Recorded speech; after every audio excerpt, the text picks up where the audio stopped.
Hey, what's up, YouTube? This is your host with the most, King Geo in the house. Today's video is a special video.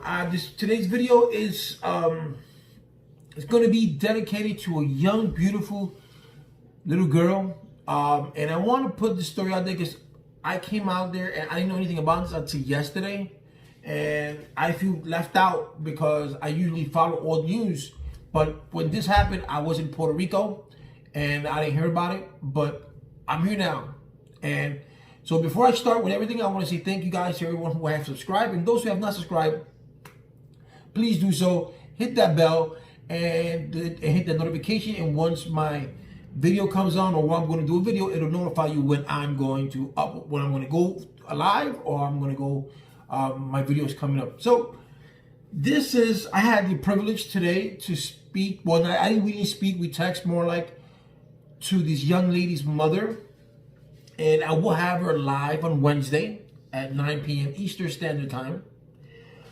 This is about the young girl, beautiful as she is, Amiya Braxton, 7 years old, who was unfortunately taken away from us at a very, very young age. She was 7 years old, as I said.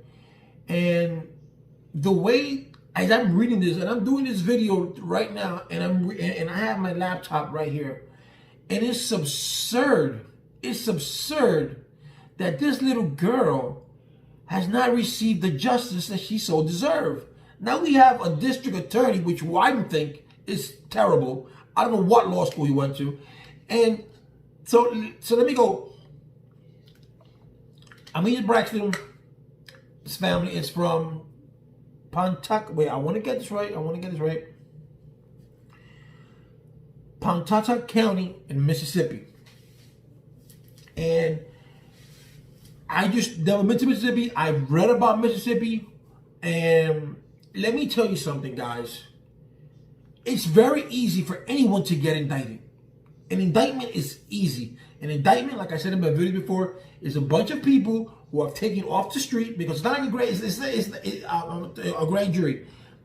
It's taken from people are taken from the streets. It's not like a jury that they send you a letter and they tell you, you be chosen to do jury duty. No, this is between 12 and 15 people that are taken from the streets. They get paid, and the prosecution puts on a case, a mini case, and the district attorney and the grand jury decides whether they want to get indicted or not indicted. Now, check this out. This is how ridiculous this district attorney is. This is it. His name is John Weddle. John Weddle. Weddle. He's the district attorney of that county. This is horrible. I'm telling you, I don't even know why he's a district attorney. Check this out. This young, beautiful girl is coming off the bus from her school. She gets dropped off. I'm assuming she's walking, or whatever the case may be, because I didn't say. This lady, I think her name is Karen Carpenter, comes around, the bus has stopped, comes around the bus and hits the girl. And unfortunately, her life is taken away. This was in 2016. We're in 2020. And this has been gone to 2 grand juries, and there still hasn't been no indictment. The second the second grand jury was. All right, so she did. This happened October 4th. So I was in New York. But I was in a shelter, so I didn't. Okay. So the evidence was first presented to a grand jury in September 2017. I'm sorry. So this happened in October the 4th, 2016, and almost a year later, this district attorney has the audacity to take this to grand jury when this should have been to the grand jury a long time ago. Now, Karen Carpenter's white, okay, and Amiya Braxton is a young black African American young girl. Had the tables been turned around, trust me, if there would have been a white kid and a black driver, the black driver would have been would have been arrested. Would have got a trial. And I'm not trying to sound this and say this is racist. No, this is racist. There's racism in this like there's no racism in before. Trust me. Because let me tell you something. It does not take a year for something that's so obvious. We know the law. Nathan's law says, and I'm gonna tell you what Nathan's law says, and I'm gonna tell you what this district attorney is trying to do or has tried to do, and I don't know how he's still district attorney. All right. So this is how the story goes. Braxton 7 had just gotten off a North Pontotoc school bus on October 4th, 2016, and was standing in her own driveway when she was hit by the SUV driven by Karen Mitchell Carpenter of Saltillo. Carpenter was following the northbound school bus on Highway 9 and failed to stop when the bus stopped. She swerved to the right into a ditch and struck the child. Okay. She swerved. So, either way, so she was standing in her own driveway, hit by. So she failed to stop. Okay, so we all know that we all know when the arm of the bus says stop, you have to stop. That's the law. That's Nathan's law. From what they call it now, that's Nathan's law. So she failed to stop. So when she failed to stop, she swerved, hit a ditch, and then hit Amiya. Right? Okay. So had she not avoided that? Because had she not avoided that, then Amiya, if she had to stop and doing whatever she was doing, she must have been doing something to get her distracted. So for her not to see that bus, that it stopped. Okay, because if you get on the bus, you're gonna see it. It's gonna slow down, and it's gonna take out the arm, and it's gonna say stop. But he failed to stop. All right. So she failed to stop. There was no evidence of her texting or using the phone, which we don't know if there was any evidence, because how are you gonna know?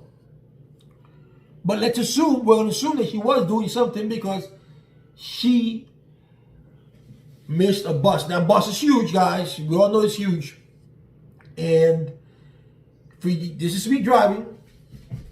And if a bus is in front of me, right? If a bus is in front of me, I'm going to see that bus. It's going to slow down. The arm's going to come out.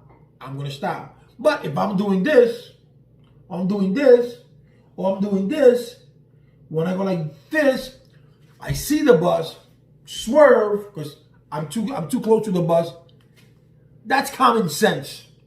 Come on, that's common sense. You don't need a brain surgeon to know that. We all know that you don't need proof. You could just know, because there's no one to say that she did what she was texting or she wasn't texting, because we don't do, there's no camera. There was no camera on the bus, and when this happened, no one was filming it.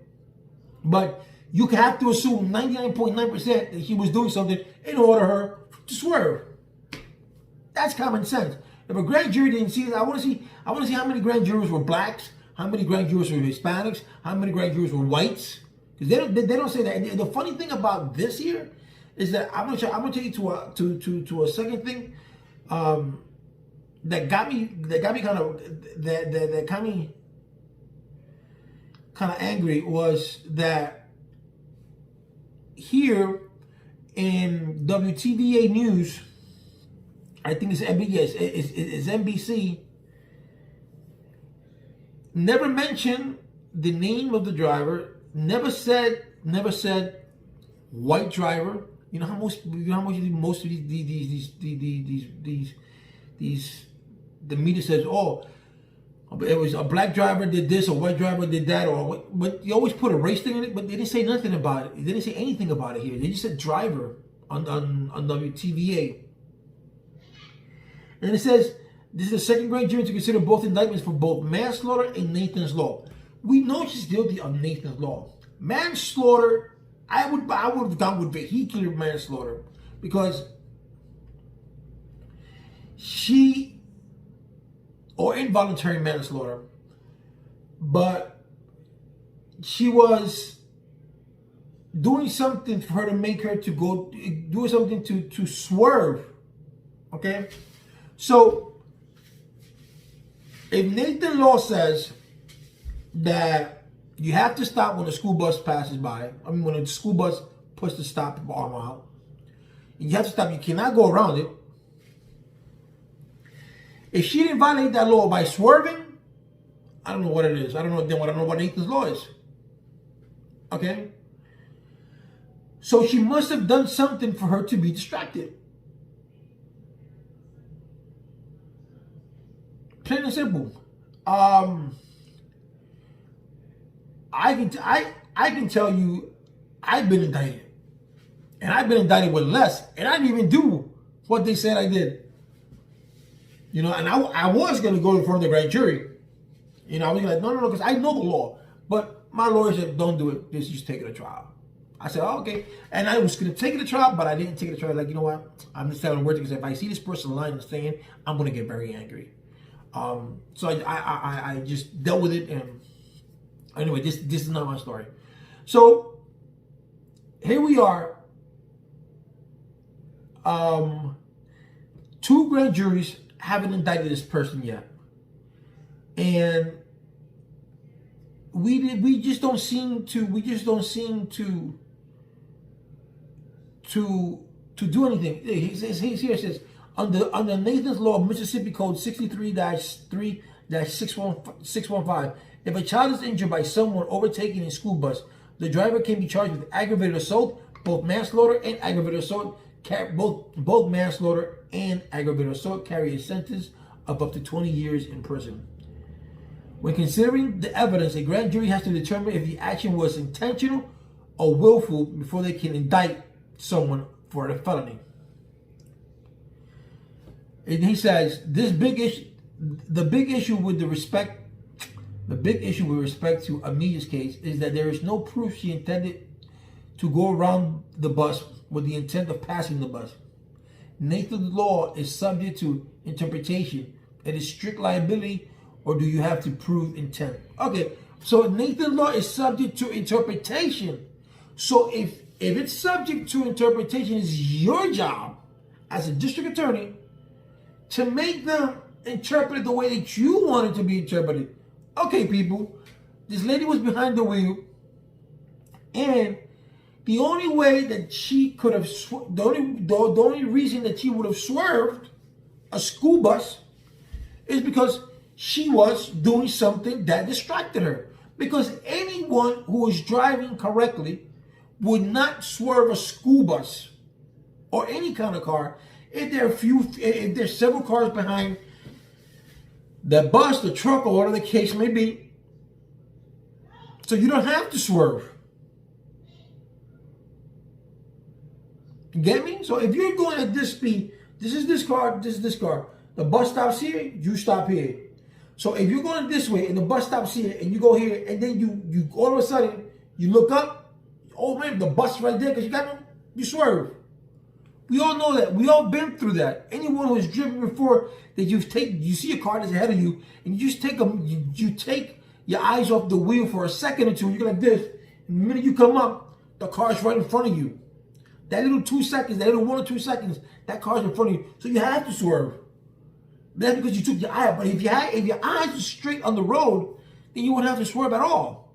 So if Nathan's law is subject to interpretation, then it's your job to make sure that they interpret it the right way.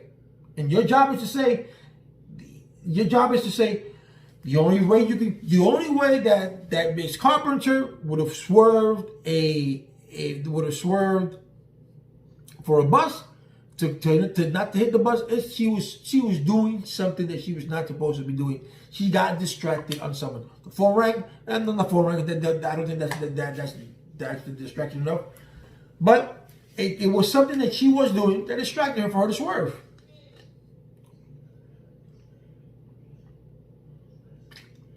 You know?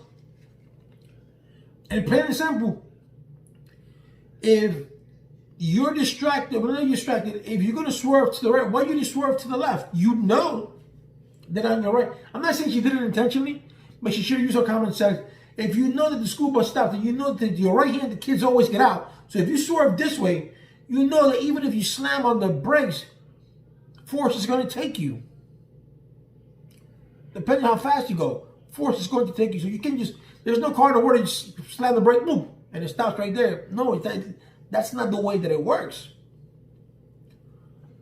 And I just can't believe that this district attorney still hasn't been able to indict. And simple, if you guys don't believe me, you go to your local courthouse, look up people's indictment because it's free. I mean, it's not free. It's you can look it up. It's public record, unless it's sealed, and you can see and you see. And if you study law, and if you or you could take it to your own interpretation, and you would see how many people have been indicted with no evidence, or just by the word of the district attorney's office alone. You be like, what? And then you let the courts handle it. That's the way most of it is. You let the courts handle it. But getting an indictment is easy. But he put down, when considering culpable negligence manslaughter, the grand jury had to decide whether the actions were careless or reckless. In a legal sense, reckless means it was a willful act and there was some level of intention. Okay. Manslaughter is a reckless act that shows indifference to human life. The grand jury had to decide if there was a level of willfulness, and was this criminal negligence or was it a civil negligence? Every case is different and the evidence doesn't always fall neatly into the legal definition of a particular criminal charge.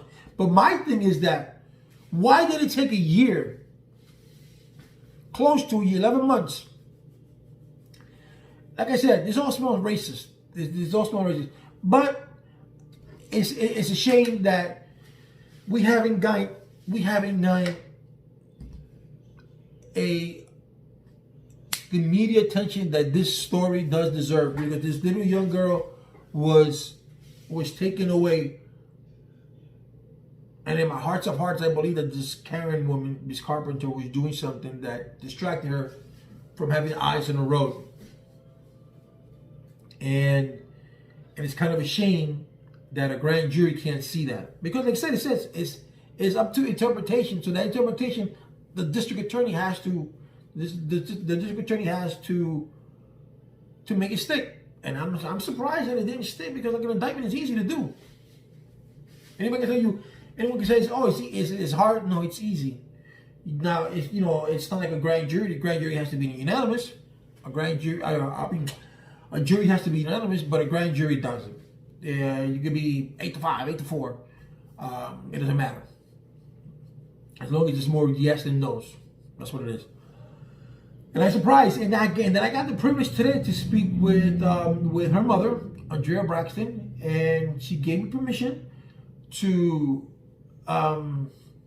do the interview on Wednesday, 9 o'clock Eastern Standard Time. She also has a TikTok for Amiya. She has a book, if I'm not mistaken, in Prime, on Amazon Prime. I'm going to leave the picture there because she didn't give me a link, but I want to look for the link. If I get the link on Amazon, I'll put it down in the link below. I'll put it down, and you can hit the link. But I will put the picture on so you can see it and you can grab it from there. But it's a shame. It really is a shame. Mr. Weddle said, we presented the facts and the law, and the grand jury makes up their own mind. We know that the grand jury makes up their own mind, but it's how you present the case. So like I said before, if it's up to interpretation, that's your job to make sure that these grand jury interprets it the way that you want it to be. Because at the end of the day, a lot of people may say, well, that's not fair, but that's what the court's for. You let the courts decide. There's a young girl who lost her life because this woman, and probably she was doing something. There's no way in the world that you can just drive a car, and you see the bus, and you all of a sudden you just swerve because you want to swerve. Something triggers, you did something. You were doing something that made you take your mind or your eyes off the road for a split second, or 2 seconds, or 3 seconds. But no one swerved just for swerving, unless you're having a heart attack or whatever the case may be. Then you swerve, something happens that's out of your control. You're spazzing out, a seizure.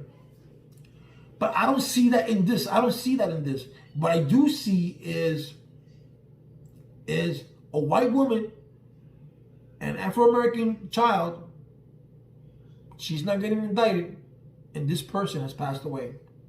I would like to know, of the grand jury, how many were blacks, how many were Hispanics, how many were whites, how many were Asians, if there is a population. I know there is, but how big a population of Asian, whatever background besides white was in the grand jury. Because if you're going to go to a grand jury and say, well, this carpenter was driving the car and this happened, and then this happened, and then this happened. You take it to a grand jury, you say what you gotta say, and that's it.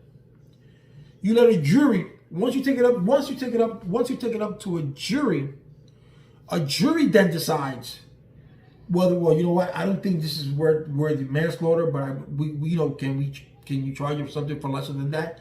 It is like the case of Casey Anthony. Casey Anthony was indicted in Florida in 2009 for the death of her daughter. Right? We all know, because they did her for murder. We all know that her daughter was not murdered, but the district attorney took it to that level, and he got an indictment on murder. But we know, me as a student of law, or I know that wasn't a murder. At best, that was endangering the life of a minor, because she left the kid alone, and that would have been negligent homicide, because she neglected her child, and that child drowned with no supervision, and then she tried to cover it up. But that part is a misdemeanor. Had the district attorney have gone for the endangering the welfare of a child and negligent homicide, they probably would have gotten that. But they didn't get that, because that was not the case. She didn't murder her child. So the grand jury, now mind you, the grand jury said, okay, so enough evidence to say that she's guilty. I mean, not guilty, that she can get indicted. And the jury said, no, I could have told the district attorney, this is not going to flow, because I don't see murder here. I see negligence. I see the endangerment of a child. Yes, I do see that. But I just don't see murder. I really don't. And had she gotten charged with that, she would have gotten, because the judge would have given her the maximum, because once you take it to trial and you lose, most judges give you the max just for taking it to trial. And that's a fact. But had she taken it to trial, she would have lost. The judge would have given her 15 years. That's the max on that. 15 years. She would have done 15 years. The same thing with Trayvon Martin. Had they gone after Zimmerman on another charge, they would have gotten Zimmerman. But they went for Zimmerman for murder. And as painful and as hurtful as it is, Trayvon Martin, you gotta understand, in order for it to be murder, now mind you, now Zimmerman got indicted for murder. Now check this out: murder one, murder two, murder one. You have to have to be charged with murder one. You would have to have the intent, and you would have to have thought about a plan to have killed this person. That's murder in the first degree. Okay, George Zimmerman didn't have the intent. He didn't go out there and say, today I'm going to shoot myself, I'm going to shoot somebody. Or today I'm going to shoot Trayvon Martin. No, he didn't do it. He was a guy, he was overzealous. He wanted to be a cop. He started something that he could not finish. He saw Trayvon Martin as a threat because he was black. And something ensued. And in that struggle, He shot Trayvon Martin, but it shouldn't have been murder. It should have been manslaughter, or it should have been negligent, like I said, negligent homicide. Because he didn't wake up thinking about that. And had they gone for lesser charges, Trayvon Martin would have gotten justice, because Zimmerman would have done easily 10, 15 years, maybe 20. But the DA sometimes overreach because of what's going on, the media, the crowd. So instead of them doing their due diligence, they just shoot out there, boom, and they go. And in this case, it's different. This case, the DA didn't overreach; he underreached. You feel me? I don't think he did a good job at presenting the case to the grand jury. But I want you guys to listen to this story on Wednesday with her mother, and I don't know if her husband's going to be there. It would be great if they both are there. And we can take this to another level. Don't let this young girl's death be in vain. You know, because accidents do happen. So if it was an accident, we can say, you know what, it was an accident. You know, things do happen. But for you to swerve, that wasn't an accident. That was just a negligence on her part. She was doing something. And if she didn't do anything, she can also get in contact with King Geo, and she can tell her side of the story. Which she probably won't do that, because if she does that, you know, whatever she says on TV or whatever she says here, we could be incriminating and, you know, blah, blah, blah, blah, blah, blah, blah, blah. Unless her lawyer wants to be present, and that's fine by me. But today, this is about Amiya Braxton. And the Amiya Braxtons of the world, of the United States, who are not getting their fair justice. Their fair justice. And that is by far sad. As I was talking to Amiya's mother today, I told her I cannot tell how she feels, but I had a similar case in my life where back in 1996, my daughter's mother was murdered in Boynton Beach, Florida. And our daughter was 2 years old. And just a podcast on this. And during the week, I'm going to do a story on her. And 24 years ago, I think it was yesterday or the day before yesterday, it was 24 years. And there still hasn't been a suspect in this case. She was working at a strip bar, a strip club. As a matter of fact, she was white. And that's the whole thing, right? And I'm not saying that because of this. I'm saying that because where she was working at a strip club, and the cops think one thing. Why are we going to even bother with this? Because she was just, you know, she was a stripper, so who cares? That's the way they see it.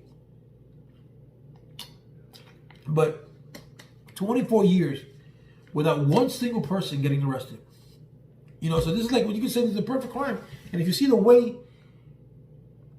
her name is Victoria Rose Miller. If you see the way Vicky passed away, the brutal way, you can Google her. You can Google Victoria Rose Miller, and you will see her. You will see the story. And like I said, I will do a video of that this week, so you can see you can hear the podcast.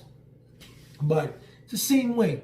So, you know, we got to get this little girl some justice. We got to get her parents justice, because it's not fair that someone is still out in the open and, you know, living out there. You know, I'm not saying death, but, you know, she's free. She has her freedom.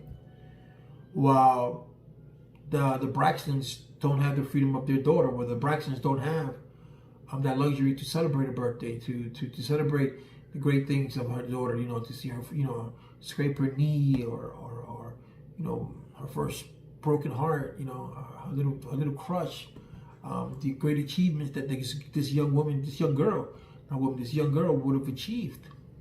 We don't know that, but that's what we hope, right? You know, but we have to get this. We have to give this more of a broader platform. I know a lot of people won't do it because of the circumstances, but I want to do it because it needs to be done. This little young girl needs justice, and this is not the way to do it. And this is the negligence of a district attorney's office. Like I said, I would like to know how many people were in the grand jury. I mean, I can more or less know how many people. I'm talking about the ethnic background of these people. How many were them white? And we all know that Mississippi suffers from all the South, whether Mississippi and all that. There's a racial division there, and it's sad, you know, that had this happened somewhere else in the north or something, she would have gotten mass. I'm talking about mass attention. Had this happened in New York, here in North Carolina, Florida, California, one of those big states, she would have gotten the attention of the world. But being that it's Mississippi, and people say that Mississippi, well, not people, but Mississippi's, it's the poorest state in our union, they figured, who cares? Why are we going to give a story to a person from Mississippi?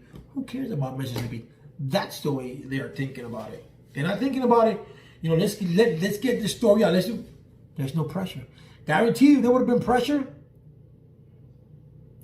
The district attorney would have done something else. You know, and the funny thing, and I just keep reading this because it's right here in front of my face. It says there was no evidence Carpenter was texting or using her phone at the time.